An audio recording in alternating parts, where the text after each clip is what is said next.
Let's try to fill in the blank here with the correct verb tense. They blank in the garden since morning when it started raining. Ano kaya yung tamang sagot? 5 seconds ulit.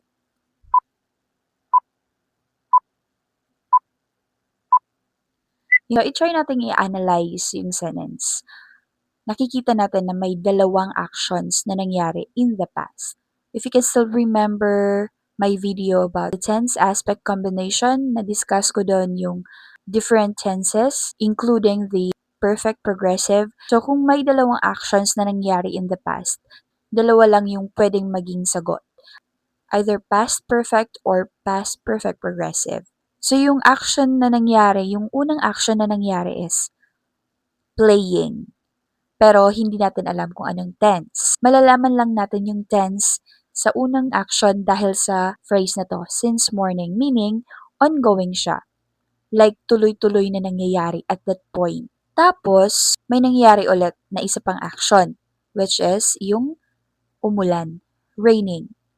So, may isang action, may naunang action na ongoing, and then na-interrupt nung isa pang action. So, hindi pwedeng letter A kasi played is a simple past. And gumamit na tayo dito ng simple past. Hindi na natin pwedeng ilagay yung played dito. Yung had played naman is a past perfect tense.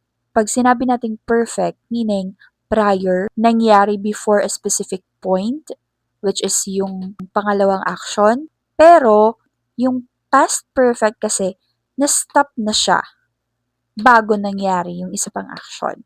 Like, hindi siya na-interrupt. Na-stop na siya bago nangyari yung isa pang action. Nauna siyang nag-stop, so ganyan yung past perfect.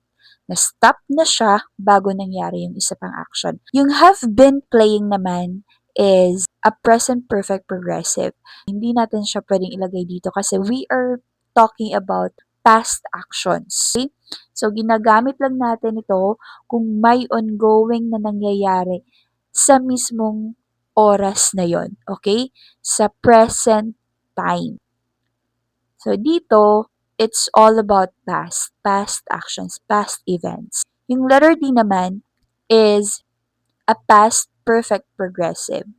So, yung difference ng letter B at letter D is gagamitin natin yung past perfect progressive sa isang action na ongoing in the past, nangyayari siya, nag-start siya before a specific point, which is yung pangalawang action.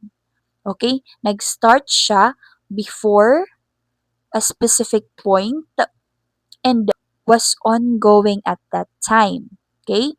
And then, na-interrupt siya or nag-stop siya dahil sa pangalawang action. Yun yung pagkakaiba nila ng past perfect tense at past perfect progressive. Ito, nag-stop siya and then nangyari yung pangalawang action. Sa past perfect progressive naman is na-interrupt siya. Na-interrupt yung first action, na-stop yung first action dahil sa nangyari yung pangalawang action. Therefore, yung correct answer dito is they had been playing in the garden since morning when it started